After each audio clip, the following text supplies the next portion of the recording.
everybody, and welcome to the post-show for WrestleMania 30. This is actually the second time I've attempted to record this. Fuck.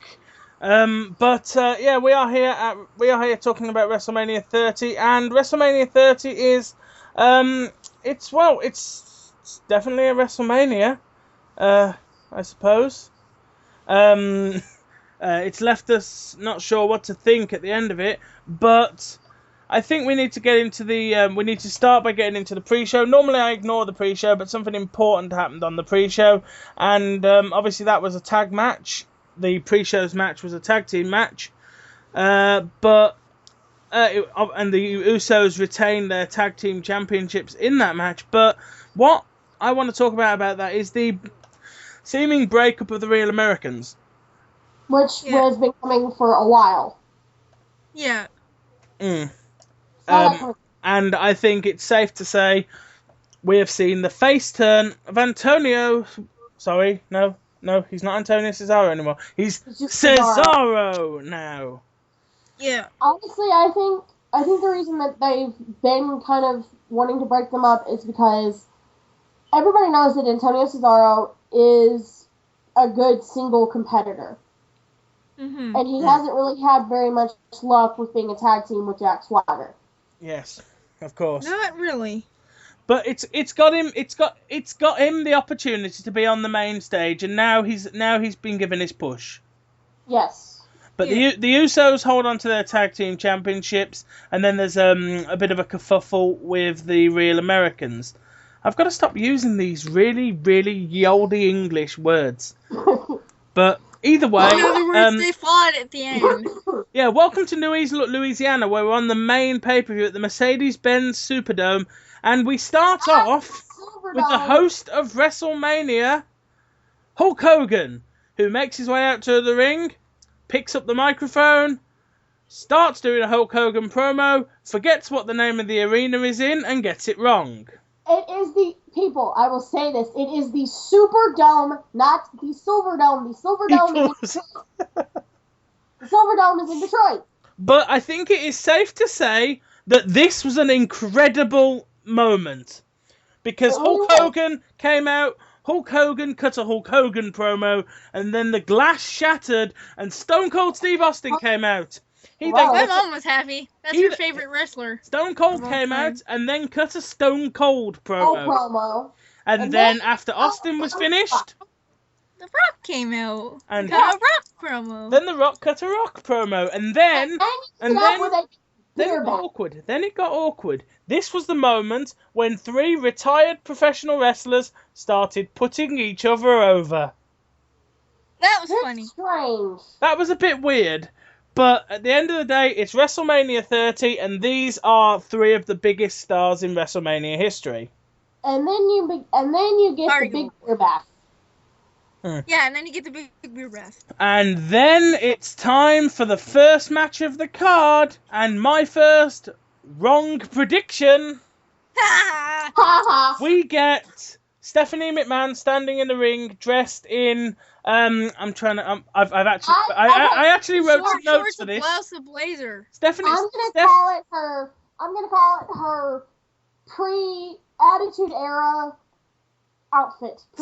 Steph in the ring, dressed in a suit and what looks like leather hot pants with a funeral wreath strapped round her neck. It wasn't the hot pants. It was that big black. What was that black thing on her chest? It looked like a funeral wreath. It's a woman version of a bow tie. It looked like a funeral wreath, which is highly inappropriate given what happens later in the card.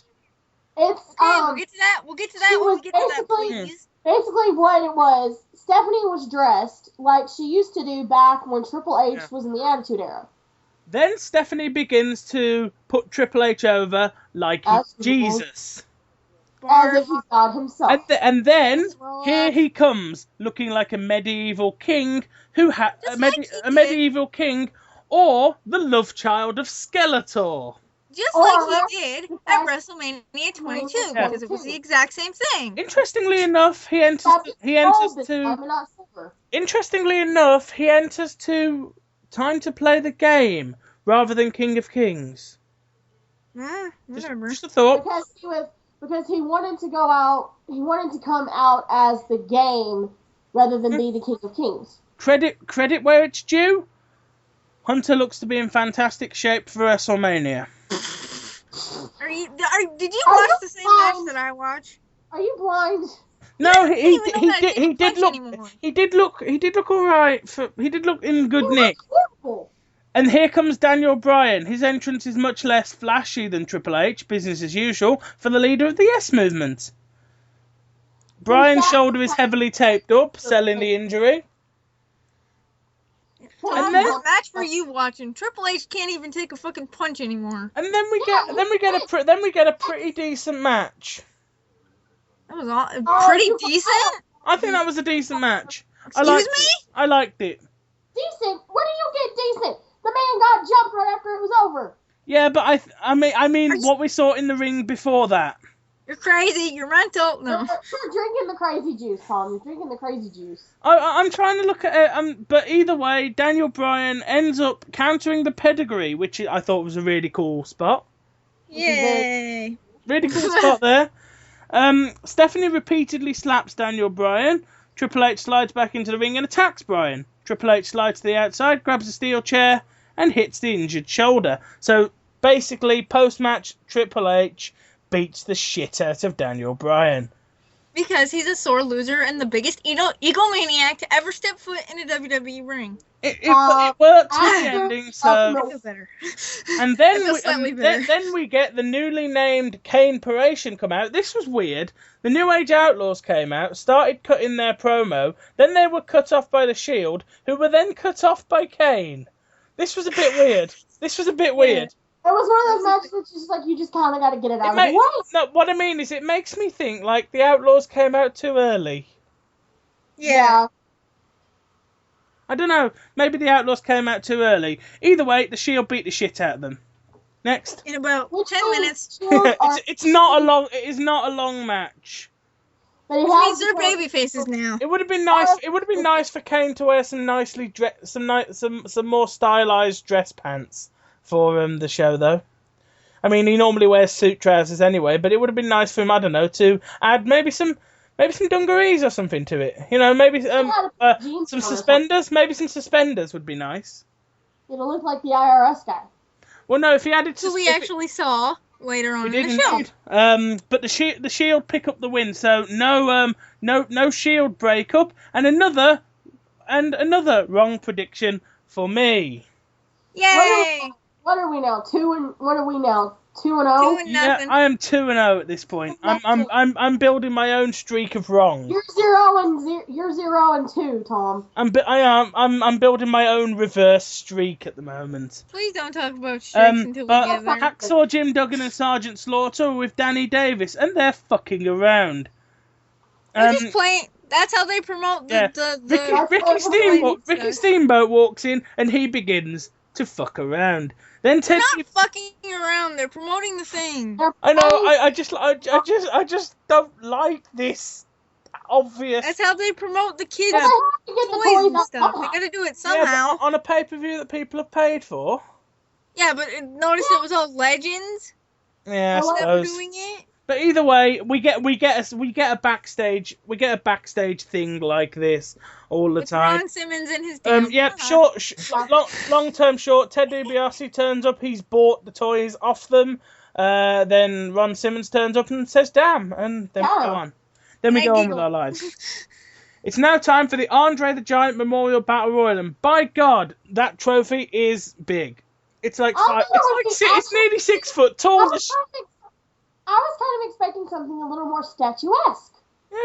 Yeah, but the trophy itself is about 5'10", isn't it? 5'7". I mean, it's a good thing the guy who won it, because could you imagine somebody like, Yoshi Tatsu citing everybody? First time we've seen Yoshi Tatsu in over a year. Yep, and Tyson. He is not what I think of when I think of Yoshi. I don't know about you guys, but Yoshi. Yeah, Yoshi. And we also got a Tyson Kidd sighting, which must have excited you. I didn't even realize it was him until right before he got eliminated. And then he got eliminated, and I was like, "Oh." Excited to see Tyson Kidd? Yes. Yeah, too bad I didn't realize it was him. Only other point worth making from this is Kofi's crazy spot of the match. Had him fly over the top rope, hit his feet on the steps, and land with his shoulders on the floor, but his feet on the steps. That was kind of cool and very smart. I like the way that Sheamus eliminated Fandango too. Yeah. But long story short, our brand new face wrestler, Cesaro, I keep calling him Antonio Cesaro, whatever, our brand new face Cesaro wins, eliminating Big Show with a very similar spot to people who have watched WrestleMania 3. Yep. The body slam that Hogan did on Andre at WrestleMania 3 on the Big Show, who, if you were a fan of WCW, was Andre's gimmick son. Yeah. But the Andre trophy is gigantic, I noted at this point during the show. Yep, it is. And Cesaro managed to lift the damn thing. Yeah. Yep. So next up we get obviously we get promos for what is probably one of the main events of the show. Bray Wyatt versus John Cena. And you were wrong again. And I was wrong again. Yes. I think I might have called Cesaro. I'm not sure. Did I? No. No, I didn't. No, you said I Zack said Ryder. Zack Ryder. Crap. I've got every match wrong. So Tom is 0-3, and we are 2 and thingamabobber. Well, looking over the entire card, I got every single match wrong tonight. F. We got all of, I think Deanna and I got all of them right except for the one.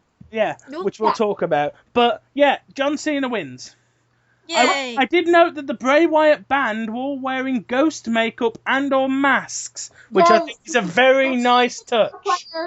The 2 guitar players were wearing traditional Mardi Gras masks, and the lead singer was in traditional Louisiana voodoo paint. Before the guy started singing, there was that girl dancing around the open fire, around the campfire. That was so freaking funny. I'm like, well, Tom asked how they were gonna do it live, and then I'm like that. Well, that girl dancing around the fire made me think of Skyrim for some reason. Like, Actually, I was kind of hoping that was John Cena's entrance, because I haven't seen a lavish one in 2 years, and I really want a lavish one back already. Then we get the rundown of the Hall of Fame cast. Yes. Yay for that. Because, And then it's that match. Okay. Okay. The floor belongs to you, TSG. Those of you who watched it probably know what happened. I just want to say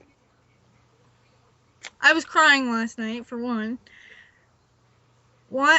It was bullshit, for another thing. And another thing that I thought of this morning, that man has given more to the WWE in the last 20-something years, wrestling with crushed crushed eye sockets and broken ribs and everything like that, and that's how they repay him for everything. And I am going to say this. What the fuck? If it ever comes to light that this was a screw job, I am holding Vince McMahon personally responsible. And Tom, if you want proof it was a screw job, I read on WrestleScoop that back when Taker asked Lesnar if he wanted to do it, Lesnar was going to end the streak, but going into last night, that was not the plan. No, at all. That's not what I've seen from other sources. And Robin and I, we're not confirming this, but this goes with what we believe. We strongly believe we've seen the proof. There are a knuckle print next to his temple. On the side of his head, next to his eye, which there's a knuckle print. That could lead to 3 things. 1, Brock Lesnar had brass knuckles taped underneath the gloves. Which 2, kind of he had a piece of metal. Or 3, he literally, to God, hit Taker. He was legitimately punching in the him. head. Legitimately. In the head. And as far as we're concerned, it's a screw job. Taker got screwed. It's a screw job. And if I hear the words Taker screwed Taker out of Vince McMahon's mouth, I'm going to ask you something, Tom. If it wasn't a screw job, why the hell was Taker standing in the middle of the ring crying? Because of what I think we're going to see on Raw. We're not going to see that on Raw. He's not going to go. He cannot. That was my first thought. He's not going to let this just slide. He's not going to. This does not go down without a fight. Taker has too much pride. He's too stubborn. And he's not going to just lay down and say, okay, I'm going to let Brock Lesnar beat me. I like to follow whatever the Wrestling Observer say, and the Wrestling Observer seemed to be hinting at the fact that we may well have seen the last. When Mark Calloway, all I got to say to you for that is fuck you.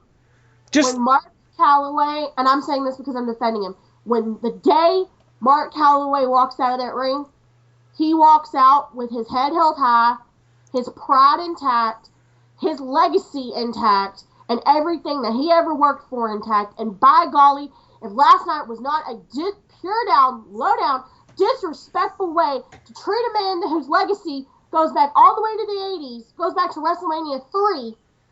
No, it doesn't. It goes back to WrestleMania 7. He came in in 1990. And WrestleMania 7, if it goes all the way back to WrestleMania 7, and like Robin said, he's wrestled hurt, he's wrestled injured, he's wrestled sick, shouldn't be in the ring. He even wrestled after he had a heart attack. And this is how he gets repaid for 20 plus years of 26. Working his ass off, paying his dues, doing all that? I think it's 26, but hang on, I'll double check. What are you looking for? I'm counting up the years. He came in at 90, right? 25, 26, something like that?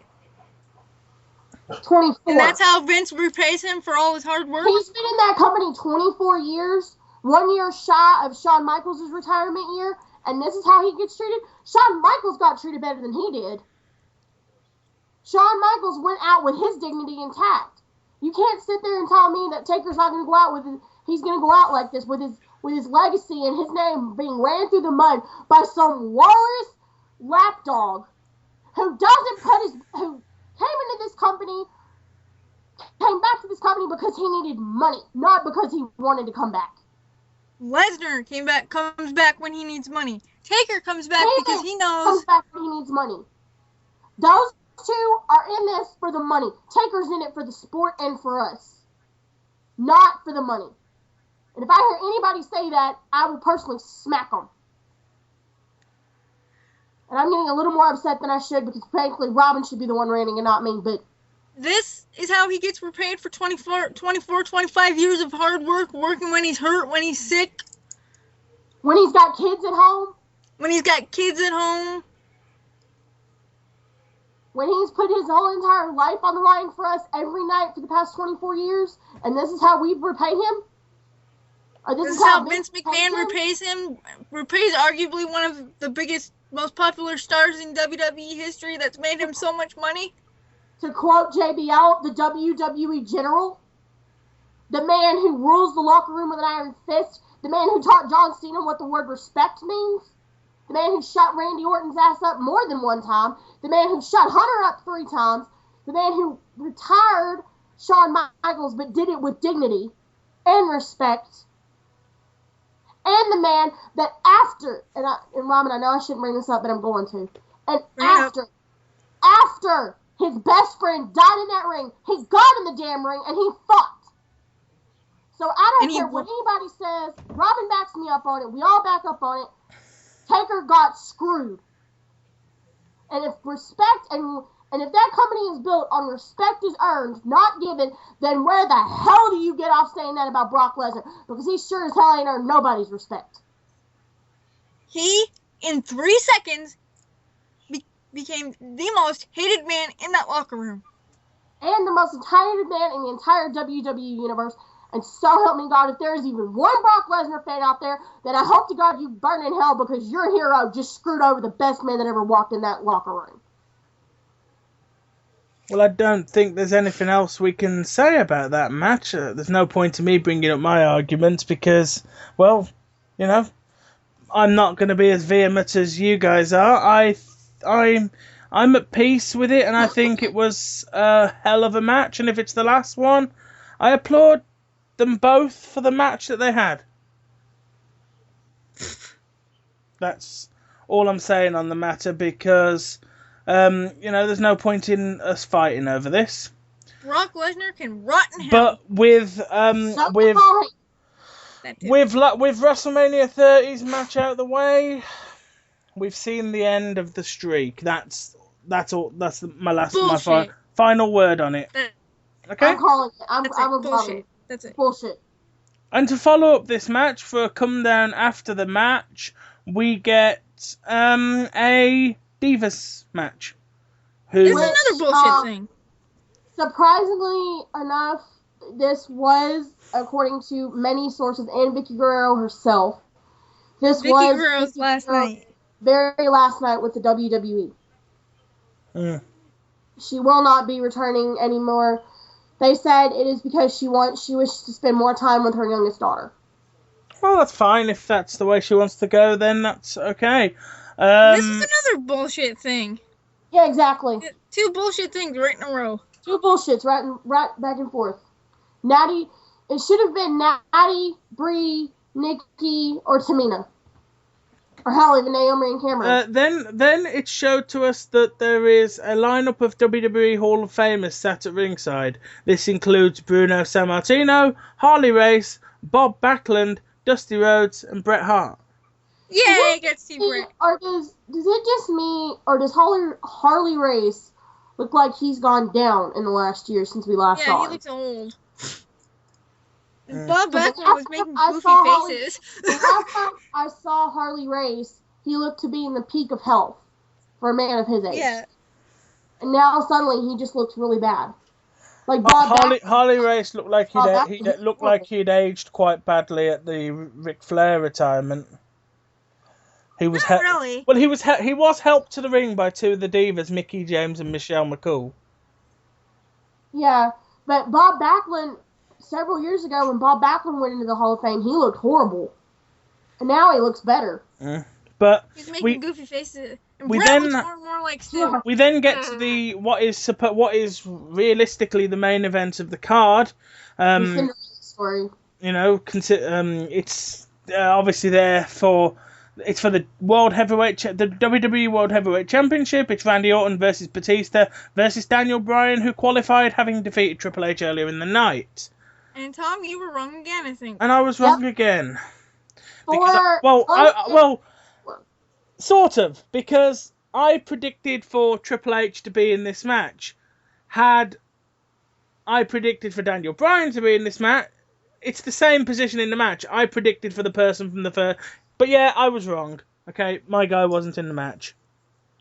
So, I was happy with this. Yeah, everybody was happy with this. I was happy with this. I was still trying to get used to what I'd seen earlier at this point and didn't really pay a lot of attention to the match.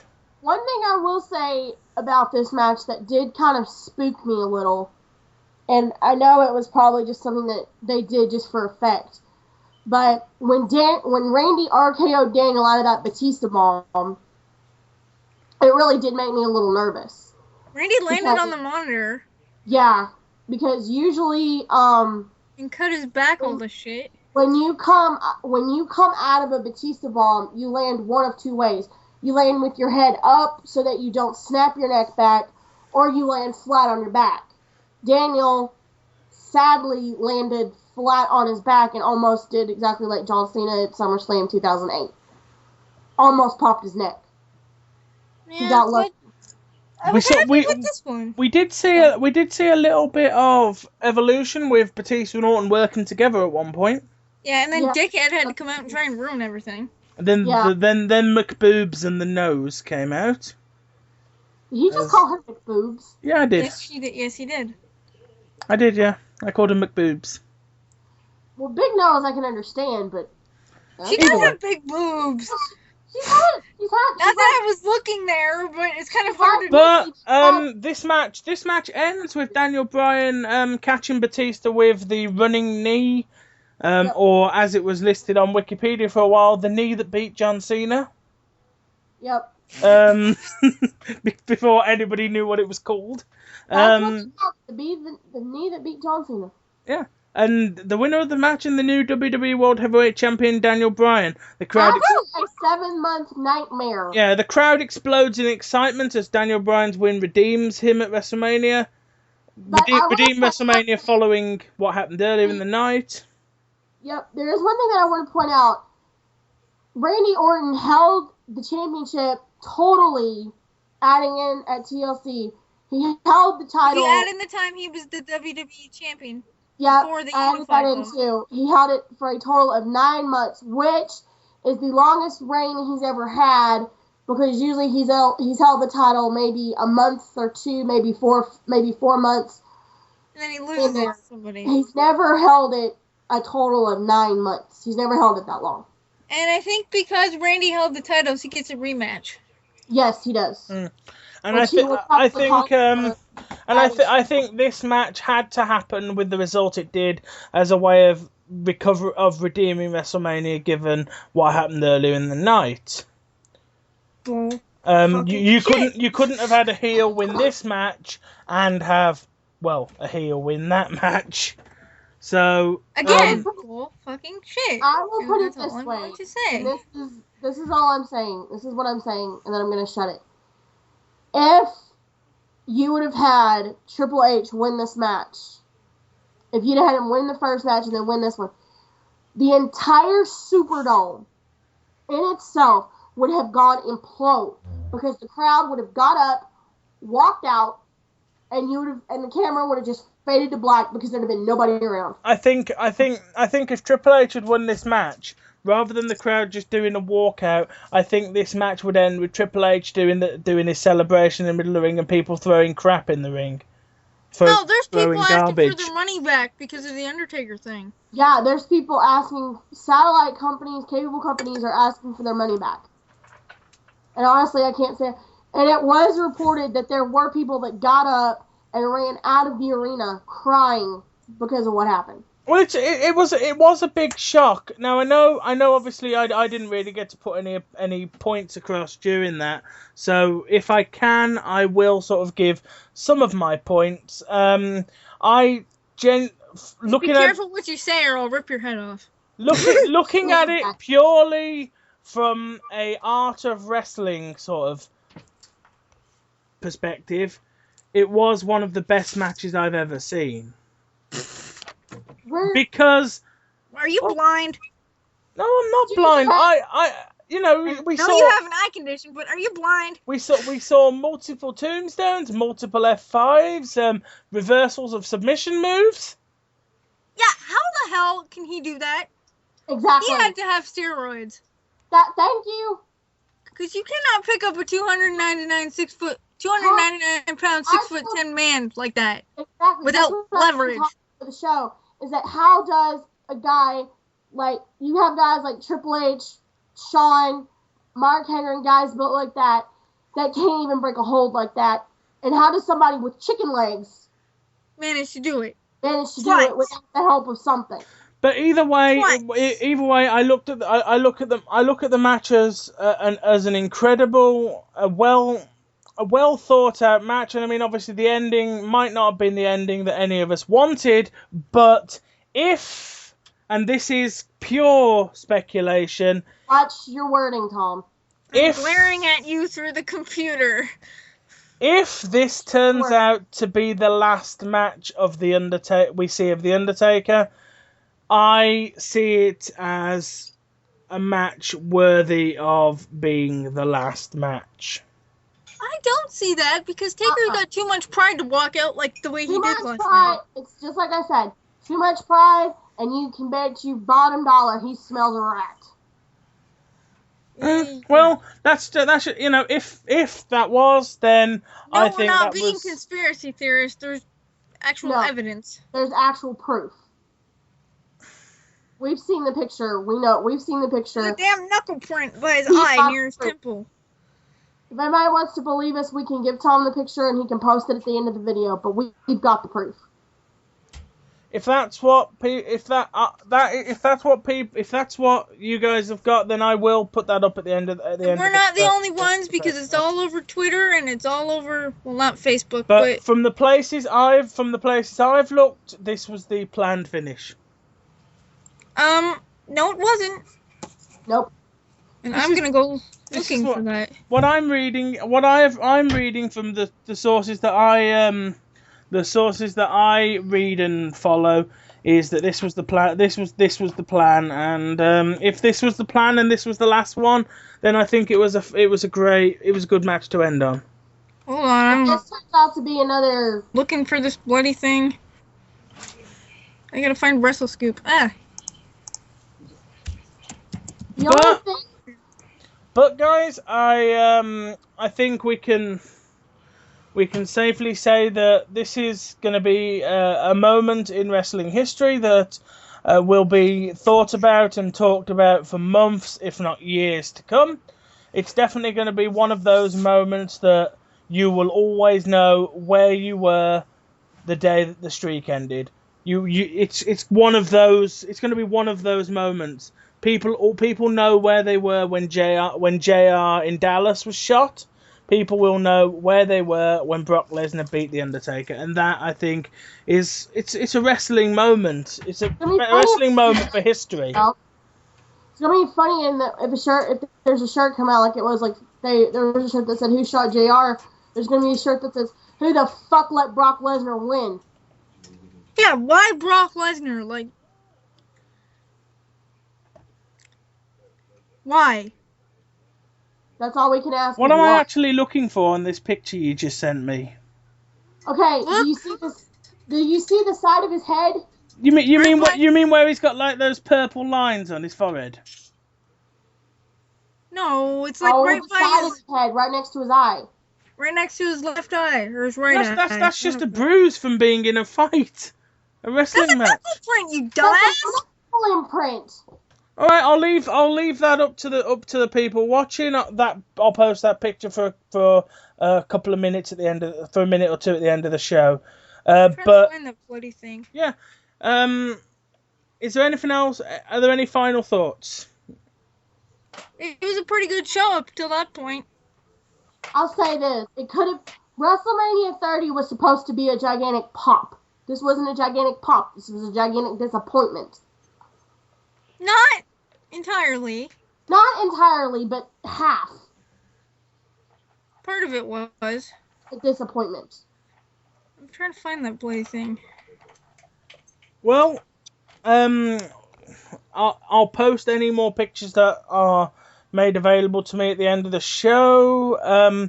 So thank you guys for watching the latest post-show of WrestleMania. I will be back either tomorrow or Wednesday to talk about Raw, the first Raw after WrestleMania. I may be alone for this one, I don't know, but I will talk about Raw regardless, and who knows? I'm here with a completely different opinion to my other two compatriots in this program. And that's one thing that I love about professional wrestling, the fact that we can have different opinions and still... I'm just going to say this, I'm Taker Soul Girl for a reason, and I will defend him to the death. And I'm going to say this, he's a fellow Texan, and I'm going to defend him to the day he's not. I'm trying to find this bloody thing. Well, everybody is more than welcome to follow any of us on social media. I'm on Twitter at TomWilliams1990. Same for Facebook. You're already on my YouTube channel, so give your plug links, you two. You go ahead, Deanna. You can find me on Twitter at Easttxcountry. YouTube is Cena Christie. Tumblr is Country Vampire Angel. I don't really spend a lot of time on Tumblr, but I do go on there sometimes. Twitter. I'm constantly on there. If you haven't already found me, I'm always ranting. So. You put over your written stuff. Oh, and fan fiction is too. At Cena's Country Girl. Okay. You can find me on YouTube at TakerSoulGirl22. You can find me on Twitter at RobynWired if you want to talk to me about what I said. Sorry, I apologize for getting sweary, but I'm still very upset. I'm on fanfiction. At TakerSoulGirl. I don't know when I'm gonna update again. And I'm on Facebook at RobynWired, so look for me there too. So thank you guys for watching. Obviously, this one's a lot shorter than we had planned ahead of time for the WrestleMania post show to be that, but that's simply because I've been basically walking on thin ice the entire show.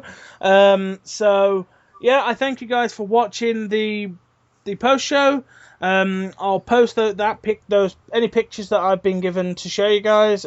You guys can make your own decision, your own minds up as to whether you see anything in the picture. I personally don't, but that's my opinion. My opinion is mine. Everybody has opinions are like arseholes. We all have them, and some of them smell. So this has been the WrestleMania 30 post show.